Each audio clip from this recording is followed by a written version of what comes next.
So at this point, I am done working on the GT750. It's about as good as I'm gonna get it. I am finalizing some small details like air filters and things like that. But really, this is about as good as it's gonna get for me.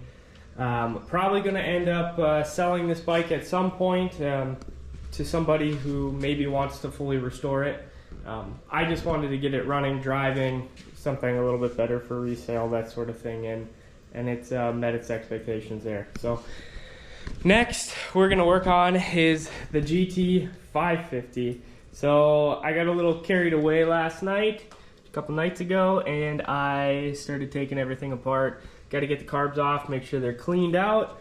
Got good spark, had to file down the points in here, but we'll see now if this thing will want to start. Fuel's the next problem.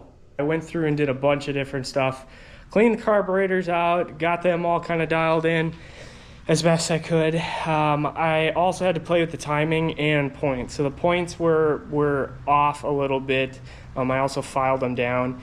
And the timing on it was set really funny, so luckily I had a second bike that I could line the timing up to. So in theory right now, this bike, sorry for the weird contraption, should run. So let's see if it does.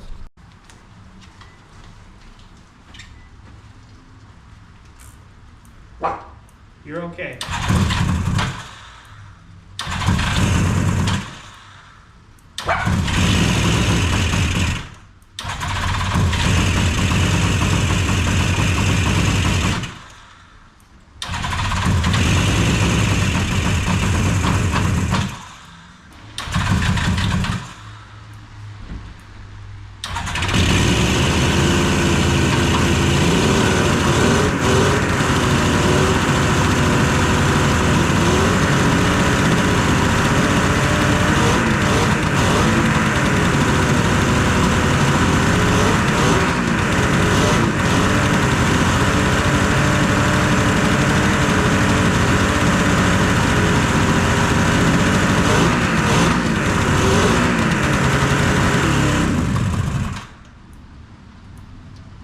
So it runs.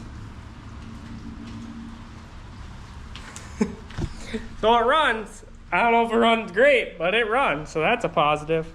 Well, it seems that this bike actually does run, which is amazing. Absolutely amazing.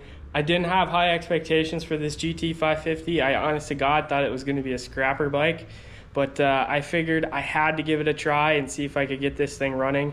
I ran through a whole host of electrical problems that I didn't film, but I can just show you here. So there's a relay in here, so I had no power to the bike. That was my first problem. Second problem on the bike was the points in here.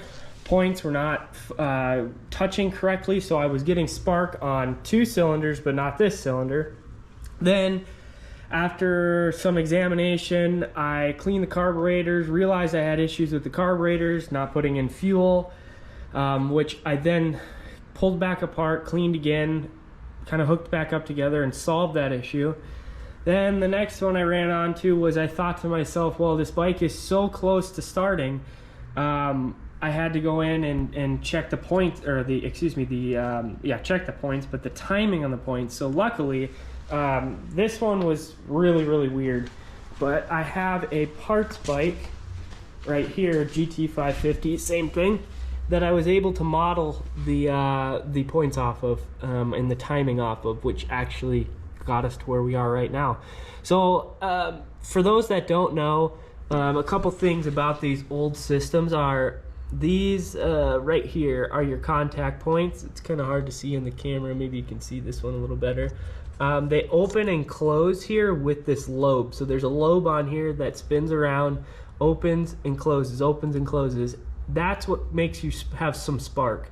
So if the contact points on here aren't touching appropriately and aren't sanded appropriately and having they have corrosion on them, they will not spark. And then the other thing is you can set the timing in here of the cylinders, or of the spark for the cylinders and pistons, excuse me.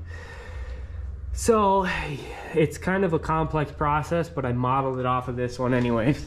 So again, this is my parts bike, so I'm going to be robbing a lot of parts off here. I'm sure most of it is junk anyways, but a lot of cool things. Got a title for this one and for the other one, so even better. Now, if I didn't tell you guys already, I have titles for all of these bikes as part of the deal. So I think I lucked out there. I think that was the biggest part of this whole adventure that I feel really, really grateful for.